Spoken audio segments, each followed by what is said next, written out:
Welcome to Offsite Dirt, the podcast committed to uncovering all the insights of the offsite construction industry. Join us as we delve into the realm of offsite construction solutions, modern building methods, high performance construction, lean manufacturing, and beyond. Your experiences fuel our passion for the industry, fostering collaboration and driving business growth worldwide. So let's get down to the dirt. Hey everyone, how are you all? I am here again, seeing you for another amazing show that I have a very special guest with. Um, Starting with our usual, super thrilled to join forces with Offside Dirt and bring forth the diverse voices that I have been doing this past year. Super excited about this new year. How is 2024 going for all of you? Let me know in your comments. My aim has been to bring invaluable expertise and share remarkable insights from their journeys, and I'm super excited to be talking with one of the lean gurus in my network that I've been a super fan of. By far the kindest individual I have met, uh, who not just talks about kindness, but actually really delivers on that and, walks and talks that mantra. So I'm super, super, super happy, delighted that he agreed to do the show and he's with me here. I'm going to let him, sorry, I'm having a little throat problem here. I'm going to let him do the most of the talking, but introducing you all to Jesse, who's a very dear friend. I met him recently. I was so excited to finally meet him. This is like my one virtual connection that actually became like transpired into a physical meeting really fast. So super excited. And thank you, Jesse, for coming on my show and agreeing to do this. Quick background.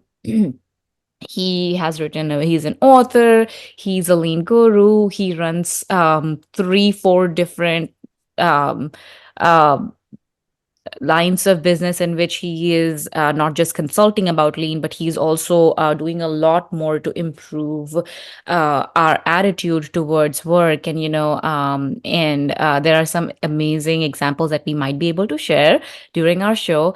But Jesse, I'll let you do most of your talking and also a little more about you and your journey in construction. Oh, Sneha, thank you so much. That intro, I think there's gonna be some people that are gonna roll their eyes and say, that ain't the Jesse I know. I love it. Thank you so much. My background, I started my career in construction back in the 1900s, right after I graduated high school in 1995. And I started off as an apprentice plumber. I was on the trade side of the business for about 20 years. Came up as got my journeyman license, ended up being a foreman, field leadership, then kind of management in the office.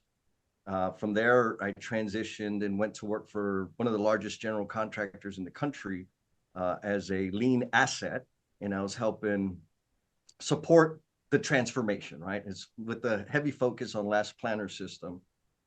From there, I went to work for a national brand on their construction department as the director of environmental Wow. health and safety, which was that was an interesting idea. It was an amazing experience. And then about 20 months ago, I launched my own business. So I started in the field, and then little by little, I just kind of kept sliding down the slide of credibility. And now I'm a consultant full time.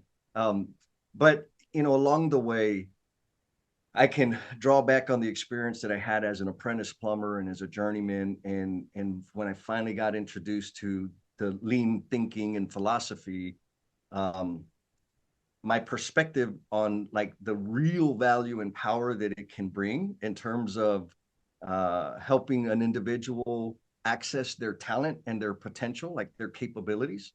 I didn't understand that at first. Now it's like, holy moly, like that's the main contributor to the career trajectory that I've had. Because it doesn't make sense, right? For a plumber, an apprentice, little skinny troublemaker from San Antonio, uh, to have his own business and having written a book and worked for these major organizations with big time players, like that doesn't make sense.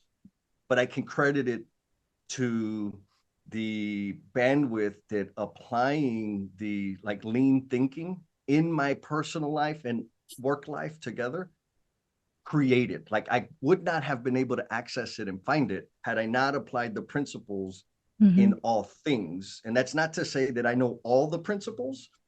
There's just a few that I have an understanding on that I've been able to apply in my personal life and professionally, and decided maybe 8 years ago that if I can't apply it in my personal life, then I don't need to be teaching it or trying to use it professionally, because I'm not equipped to serve the people that I want to serve.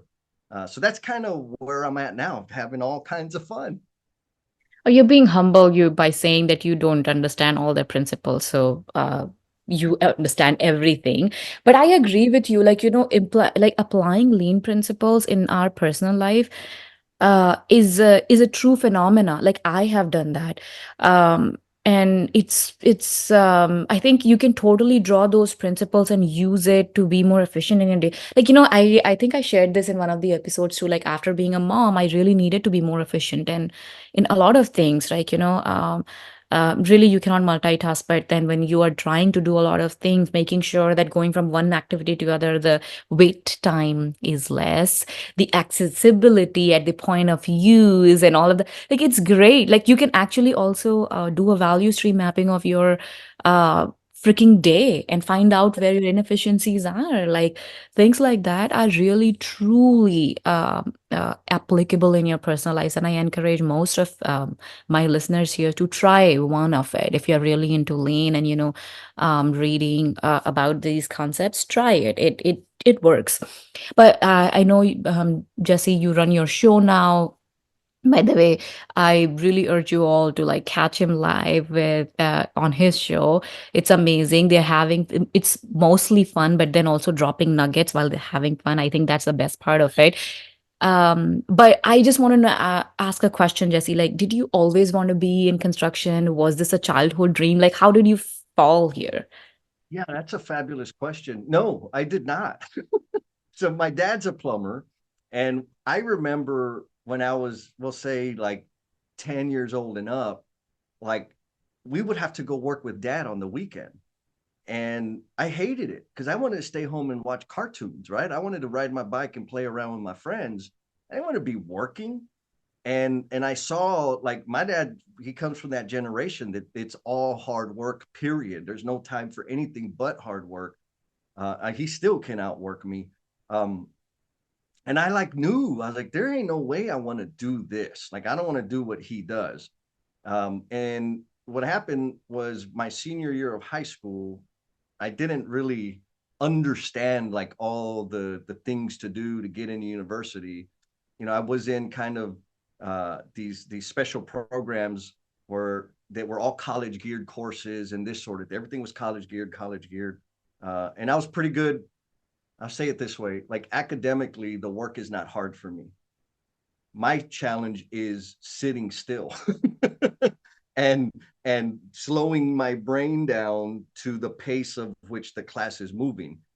I don't know how to do that. Like I would get in trouble. Anyways, so I was going to try to be a walk-on to the baseball team at Tyler Junior College here in Texas, but I didn't have enough money to pay for room and board. I had enough like Pell Grants or whatever for my tuition, but I didn't have the money for room and board.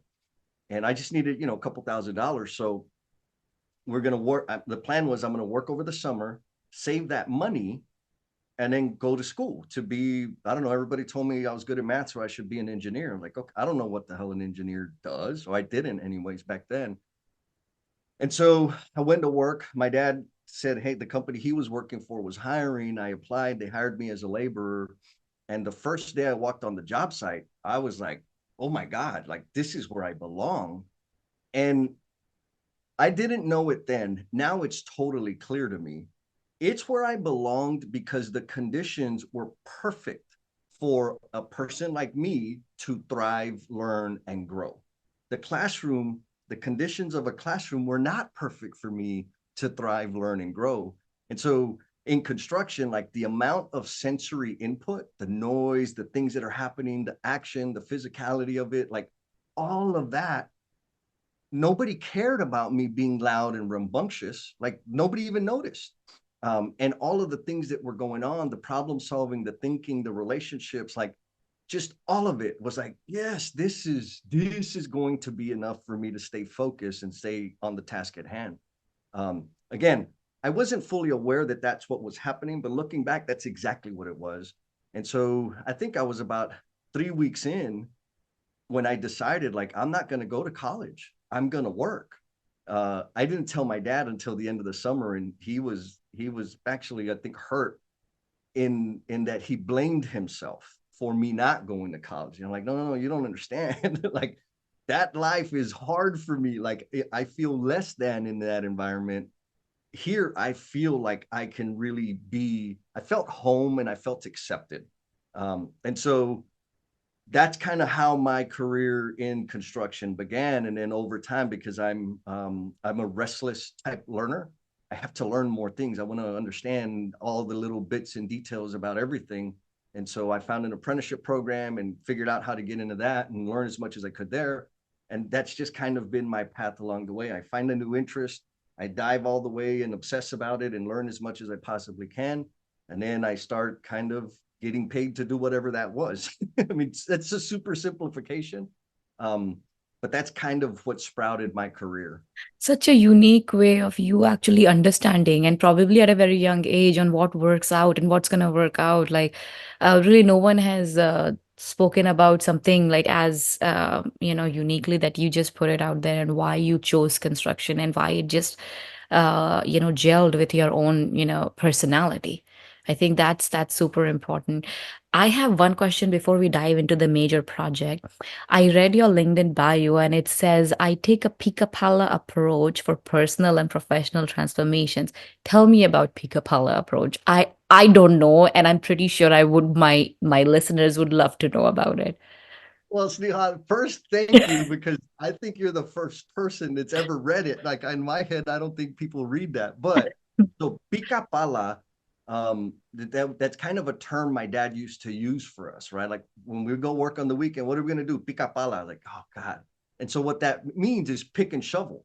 We're going to be picking out and shoveling out a ditch because we're going to be running some water service or a sanitary sewer from the house to the street. And so, like, the idea is the pica pala, the pick and shovel, in any construction project. And I'm sure you've been out there, right? I've been on massive $1 billion projects, and I've been on little bitty snow cone stand type small projects. None of them get done without a pick and shovel. You always, all like, these are the core skills, simple countermeasure to making change, to transforming our conditions, to transforming our environment, is the pick and shovel. And so for me, it's kind of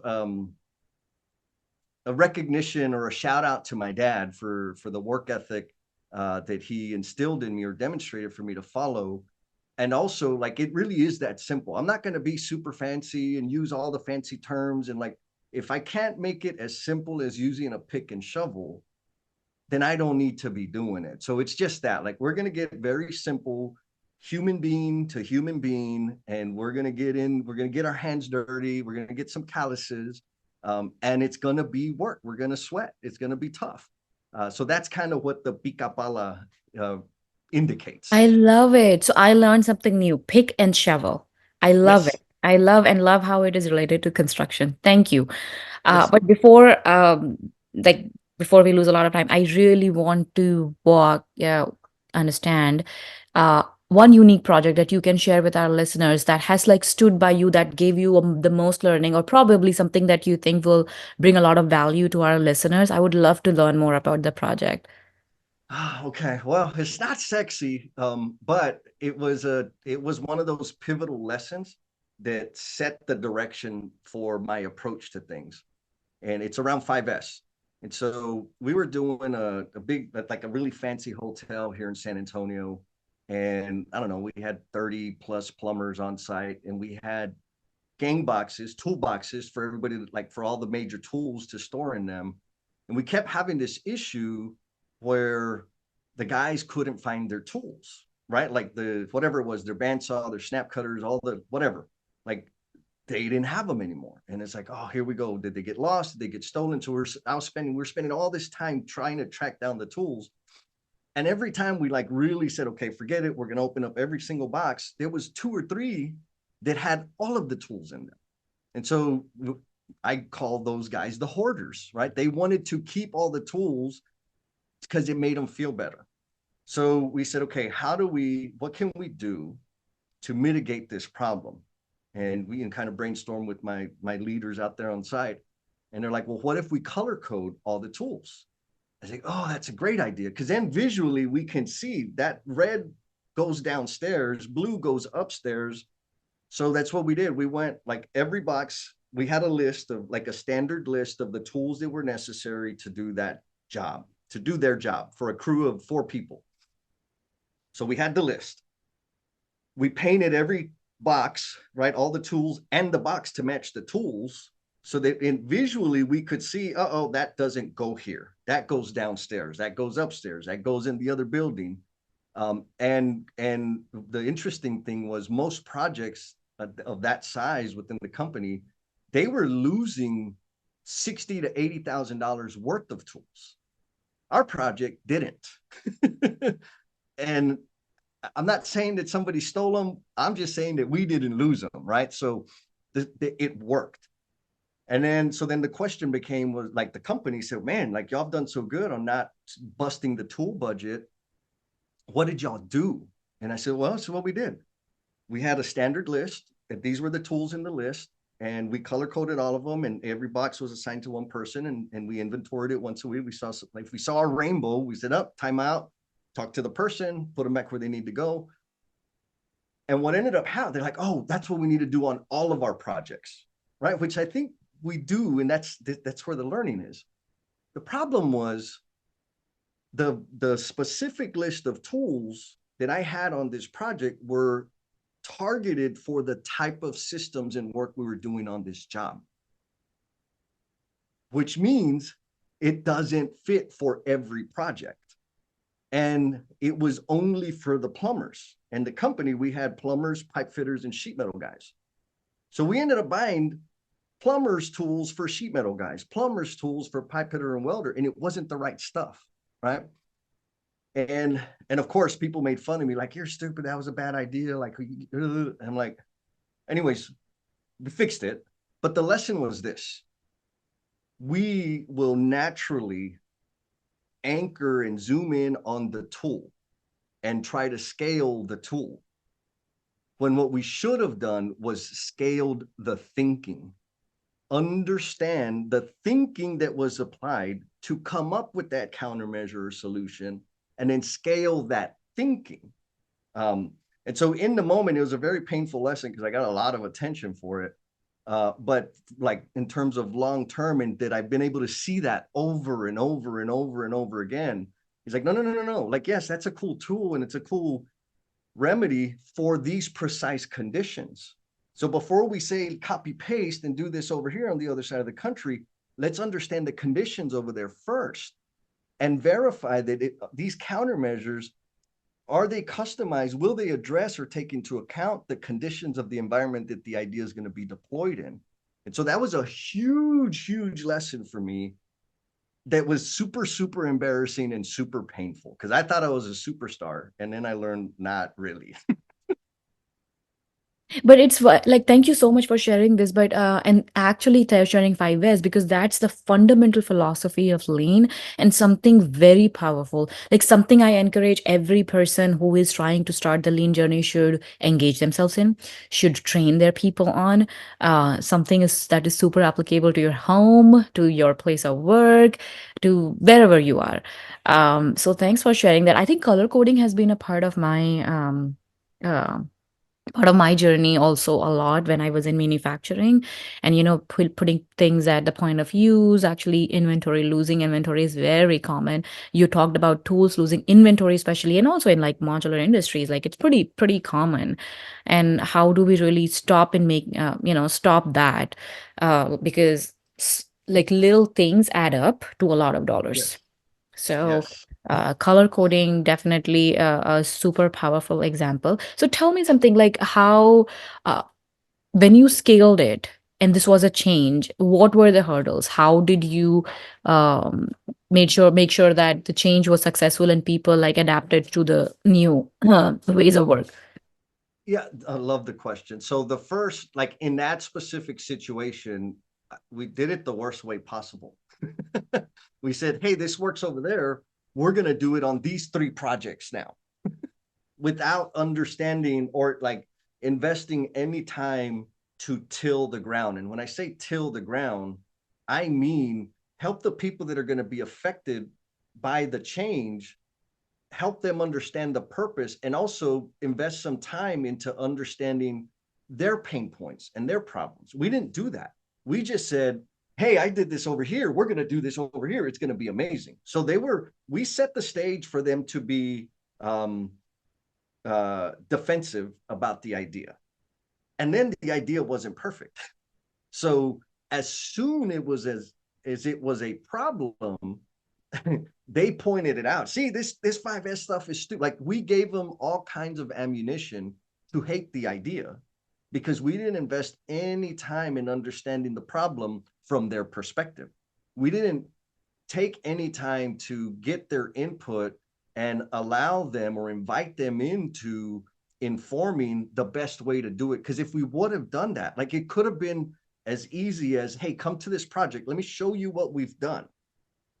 Now, your project, what's the type of work you have? Here's our list of tools. How do these make sense for you? Hell no. Okay, what's your list? Okay, let's do that.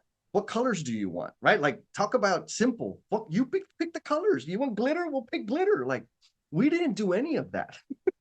So until it blew up in our face. And that's when I learned, like, oh, okay, time out. Let me show you why and what we were doing. And they're like, well, how'd you come up with the list? Oh, that's a great question. This is how we came up with the list. Okay, well, we're going to be doing Victolic pipe, so we're going to be needing these things. Like, that's not on your list. No, you're right, but let's put it on the list. And then one person was like, it would be really cool if we could pick our own colors. Done. Like, that's easy. And so it was the approach that, like, so learning from that is how I do things now. It's like before we deploy any change, and it's what I get to coach or support leaders with, is let's invest some time in understanding the problem from multiple stakeholders' perspectives. Because often the solution that I have in my mind is only going to ease the pain for me. It's not going to ease any pain for the rest of the people that are affected by the problem. It's going to compound the pain. And so let's understand the pain from their perspective. Then the other thing, super important, is let's socialize our improvement ideas and our understanding of the problem, meaning let's introduce that to the folks that are living it so that they understand what's coming, what we're focusing on, and they can inform what the next steps should be.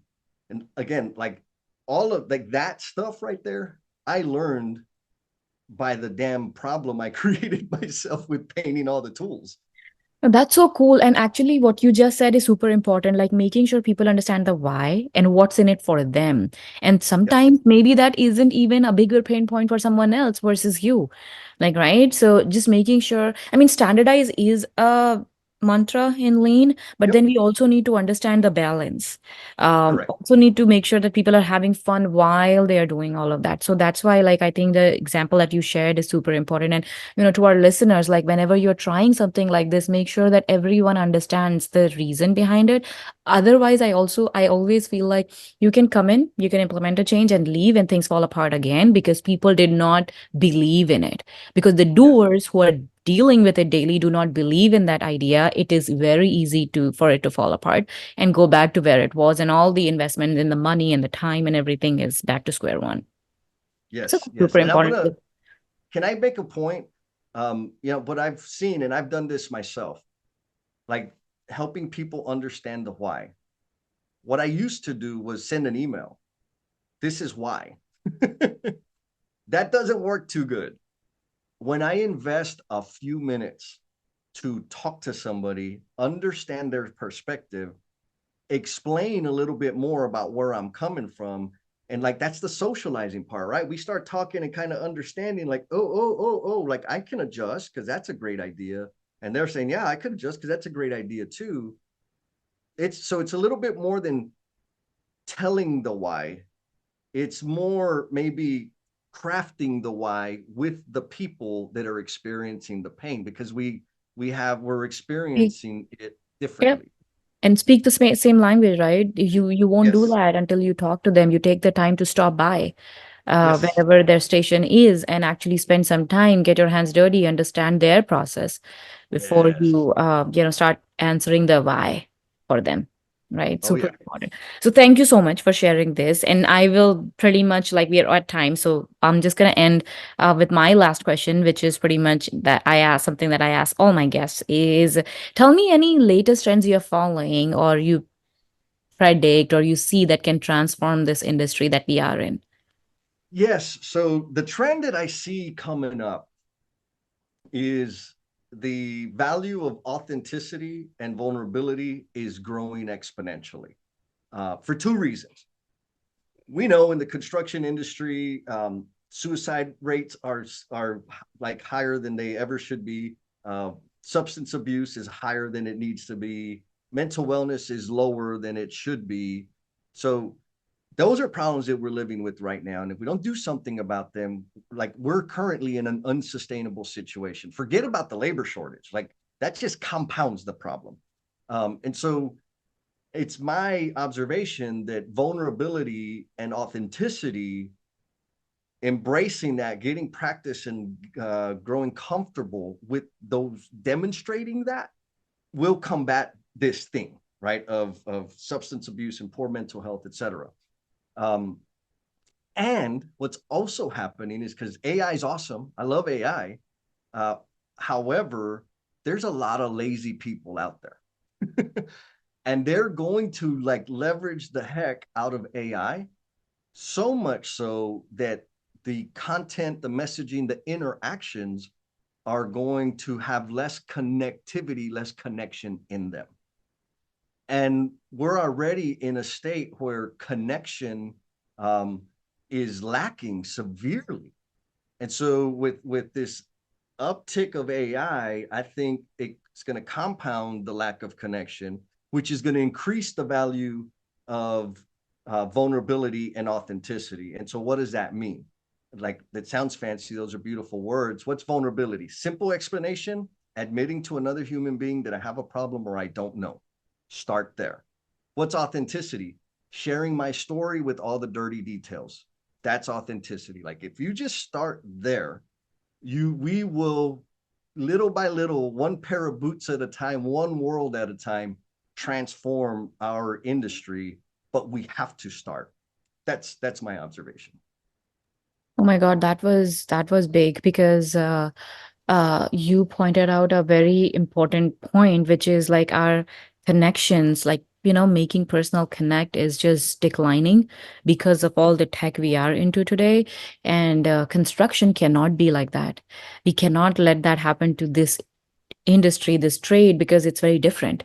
It's very different how it's impacting the lives of various people that are involved in this. And I could not agree more. And here is where I actually want to talk about the bungee jumping course that you actually talk about, where you really focus on people being vulnerable, people being authentic. You have seen people cry, you have seen people help out each other, and probably like, sounding people being sounding board to other people. It's very important. And so I really wanted my viewers to know that you already run a course that actually transforms the whole leadership style, your mental wellness style, somewhere your approach to people, to not just at work, in general, to life is important. So thank you for doing that. I think like anyone can be teaching a lot of technicalities of work and everything. Very few people are really taking time to teach how to um, how how to be more personable, how to probably navigate our mental health issues, because that's real.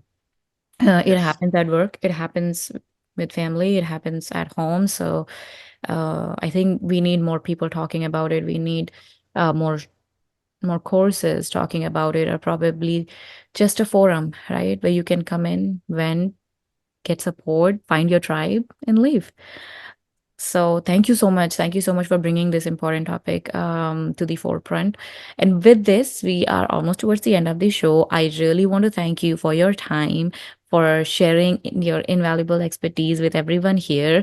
I will be, when this episode comes out, we will be sharing with our viewers where to find you. I definitely want to share with them the show details that you have. And so hopefully they can find you there, and probably we all can join you every week, and where you are dropping these words of wisdom for all of us to follow. And I hope you have an awesome day, week ahead. I hope my listeners have had a great start to 2024, and I cannot wait for what lies ahead. Thank you so much. Signing off, and I'll be seeing you next month with another guest. Bye.